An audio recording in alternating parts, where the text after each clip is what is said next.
बाजार के साथ। बाजार में आज पूरे दिन सीमित दायरे में कारोबार देखने को मिला और आखिर में निफ्टी मामूली बढ़त के साथ 24,600 के ऊपर बंद होने में कामयाब रहा। आज रियल एस्टेट, ऑटो, मेटल और आईटी शेयरों से बाजार पर दबाव बना। वहीं बैंक, फाइनेंस, तेल एंड गैस, डिफेंस और कैपिटल गुड्स शेयरों ने बाजार को दिया सपोर्ट। रिलायंस, एसबीआई और भारतीय इलेक्ट्रॉनिक्स आज निफ्टी के टॉप गेनर्स रहे। वहीं पावर ग्रिड, टाटा स्टील और जेएसडब्ल्यू स्टील निफ्टी के टॉप लूजर्स में शामिल रहे।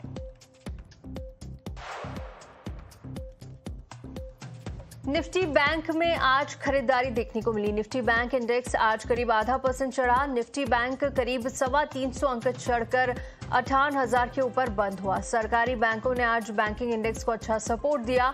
वहीं एसबीआई का शेयर 3% चढ़ा। यूनियन बैंक और एयू स्मॉल फाइनेंस बैंक में करीब 3.5 से 4% की तेजी रही।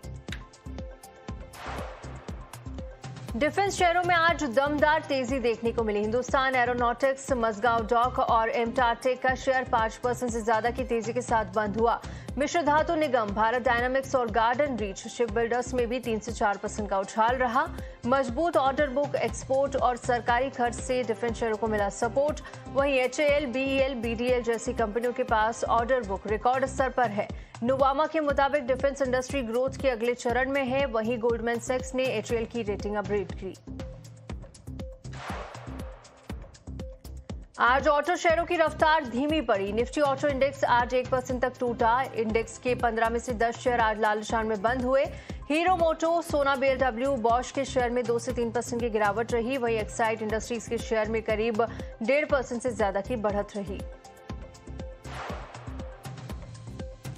रियल्टी शेयरों में आज बिकवाली देखने को मिली। निफ्टी रियल्टी इंडेक्स आज करीब 1.5% टूटा। इंडेक्स के 10 में से 9 शेयर आज लाल निशान में हुए बंद। लोढ़ा डेवलपर का शेयर करीब 3% गिरकर बंद हुआ, जबकि आदित्य बिरला रियल एस्टेट में 2% की गिरावट रही। ओबरॉय रियल्टी, अनंतराज और डीएलएफ के शेयर में भी करीब 1.5% की गिरावट रही।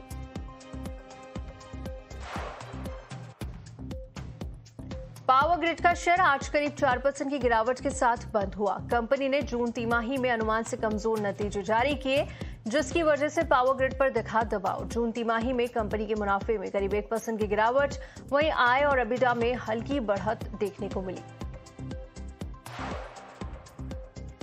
मजबूत नतीजों से नवीन फ्लोराइन में करीब 12% की शानदार तेजी रही। सालाना आधार पर मुनाफा 2 गुना से ज्यादा बढ़ा। वहीं आय में करीब 44% की ग्रोथ रही। इस दौरान कंपनी का एबिटा 70% से ज्यादा बढ़ा और मार्जिन्स 28.4% से बढ़कर 34.2% पर पहुंचे। कंपनी के मुनाफे और आय में पिछले 7 तिमाहियों में लगातार ग्रोथ जारी है।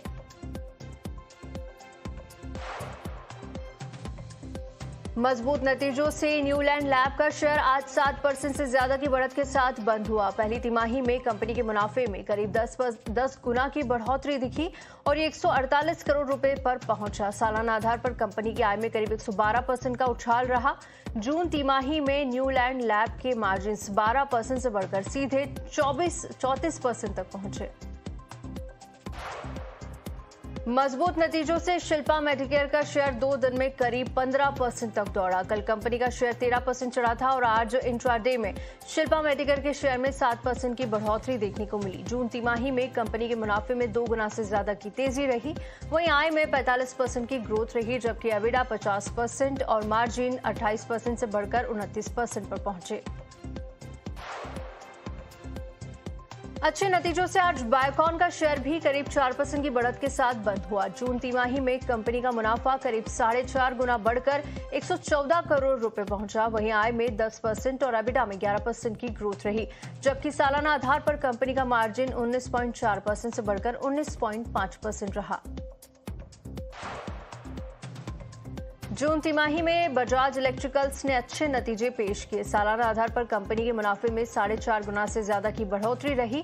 वहीं कंपनी की आय में 2% से ज्यादा की ग्रोथ रही, जबकि एबिटा में 125% से ज्यादा का उछाल रहा। इस दौरान कंपनी का मार्जिन 3.2% से बढ़कर 7.1% पर पहुंचा। नतीजों के बाद बजाज इलेक्ट्रिकल्स का शेयर आज करीब 10% की तेजी के साथ बंद हुआ। कमजोर नतीजों से ब्लू स्टार का शेयर आज करीब 5.5% की गिरावट के साथ हुआ बंद। सालाना आधार पर कंपनी के मुनाफे में करीब 15% की गिरावट, वहीं एबिडा करीब 12% तक घटा है। मार्जिन्स करीब 6.7% से घटकर 5.2% पर पहुंचे। हालांकि आय में 13% की ग्रोथ रही। कमजोर नतीजों से गोदरेज एग्रोवेट का शेयर आज करीब 4% की गिरावट के साथ हुआ बंद। जून तिमाही में कंपनी के मुनाफे और मार्जिन्स पर दिखा दबाव। सालाना आधार पर कंपनी का मुनाफा 16% घटा, वहीं एबिडा में 11% की गिरावट रही।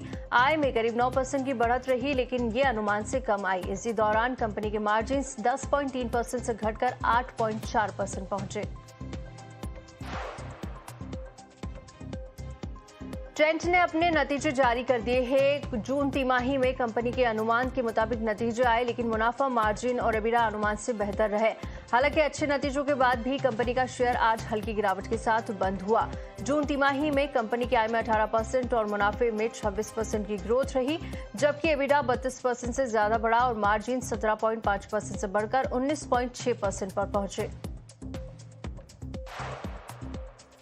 टाइटन कल जून तिमाही के नतीजे जारी करेगी। सालाना आधार पर कंपनी की आय में 30% की बढ़ोतरी का अनुमान है, वहीं मुनाफे में 20% की ग्रोथ दिख सकती है, जबकि एबिडा में 21% की ग्रोथ की उम्मीद है, लेकिन मार्जिन्स 11.2% से घटकर 10.4% तक रह सकते हैं। तनिष्क, मिया, जोया और बियॉन्ड में सालाना आधार पर करीब 39% की ग्रोथ की उम्मीद।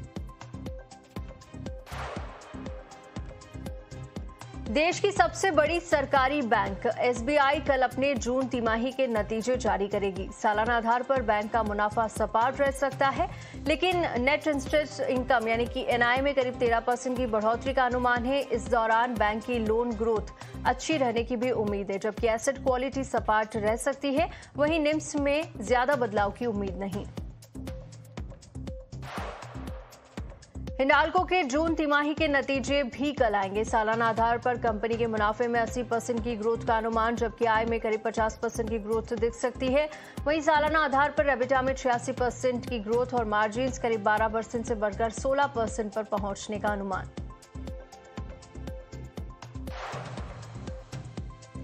बाजार में आज दो नई कंपनियों की एंट्री हुई। पहली कंपनी एमवी इलेक्ट्रोलिस्ट ईएमएस की 22% प्रीमियम पर लिस्टिंग हुई और उसके बाद लिस्टिंग भाव से और 20% चढ़कर शेयर बंद हुआ। इशू प्राइस 425 रुपए के मुकाबले करीब 520 रुपए पर लिस्ट हुआ और वहां से 20% चढ़कर 624 रुपए पर बंद हुआ।